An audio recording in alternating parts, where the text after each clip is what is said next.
Introducing Antonio Barbara. He's the CEO of HHLA, PLT, Italy.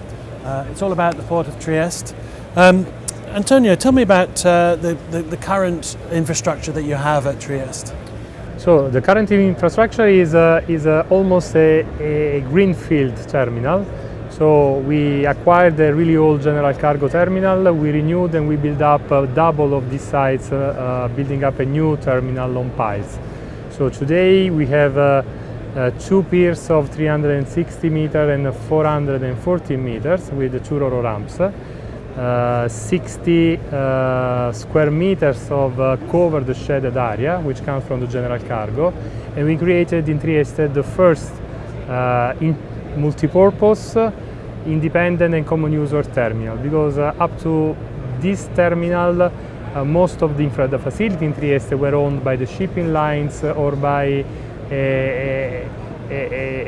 an economic operator which was quite big, so not open really to all the different goods.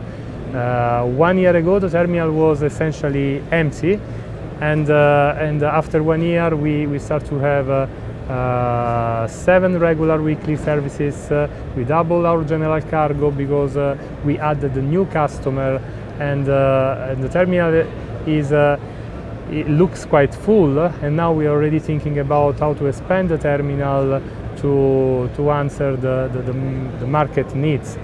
And we created an intermodal connection, the first intermodal connection to this terminal, which is again open to container, trailers and general cargo. So we are able to host metal train, timber train, P3000 train, so with the train with the trailers, and of course container, maritime container train as well. And you said in your conference session a little earlier you were hoping to get trains up to 750 meters.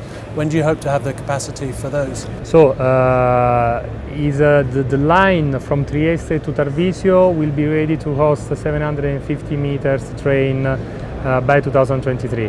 Is mainly a backup line on the backup safety line on the railway to Tarvisio, and then from Tarvisio Villa Con is all 750 meters. Today the length is 600 meters, the maximum length, but in a year's time will be at the maximum European stage, let's say, yeah, the standard. And you described the port of Trieste as advantageous for Central and Eastern Europe.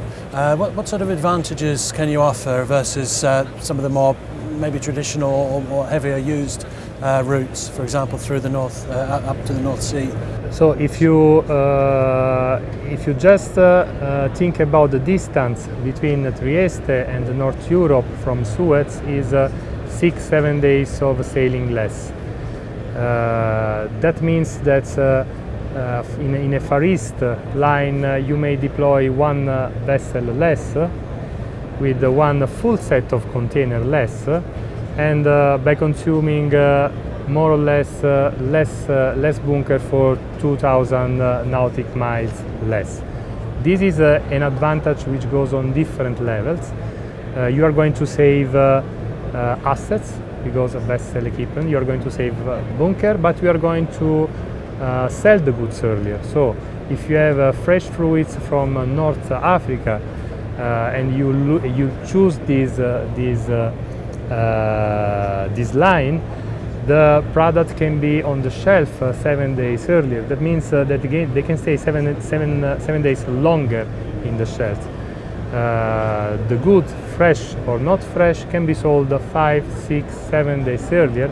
That means that all the economy is going faster.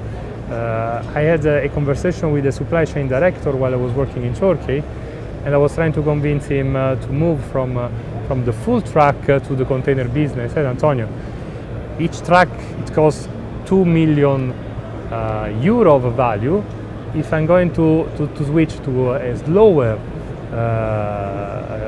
transport mode, my company is going to have a debt which is unbearable. So there are different paths for different flows and different goods. There's not a real competition between north and south, but there are solutions which are more suitable for the economy of Europe. And logistics is an important part of the economy of Europe, supporting the production and the consumption of all European countries. So it's a synergy and the best route or the best trade for the different goods.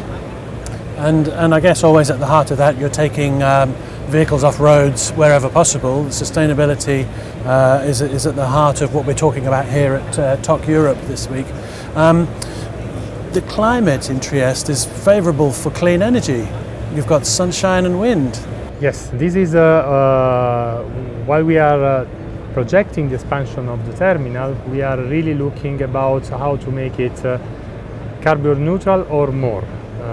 That's why one of the technology we are exploring is a quite innovative technology in the port handling, but it looks really an option for us. We didn't decide yet, but it looks a really option for us because it's carbon positive. So according to our calculation, putting a roof on a box-based system is able to produce double the energy that the system consumes for itself. And this energy can be used for reefer plugging, it can be used to support the crane, the crane feeding. So it's something which we are thinking about. So and definitely to be carbon neutral is not my target as a manager and as a citizen of Europe, but is even one of the targets of our mother company. So we aim to be carbon neutral by 2040, and this is a shared target as a human being and as a professional of the company.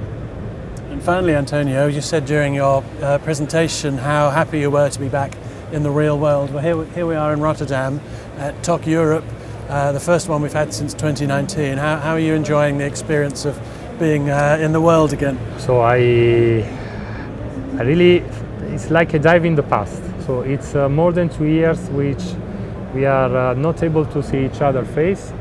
We are forced to have a video call, which even stop you to think, because now you have, up to yesterday you had one meeting after the other, and it was really hard to think about, okay, what I'm going to, I need to brainstorm, we need to exchange experience and talks with the people, and today it was really nice to listen to people, to communicate to people, to brainstorm with people, and when more brains are talking together and able to be in touch each other, definitely there is progress and there is more new intelligence in the world. And we hope that this is finished and that it's over and we can go back to the real life. Amen to that. Thank you very much, Antonio. Thank you to you. Bye-bye. Bye-bye.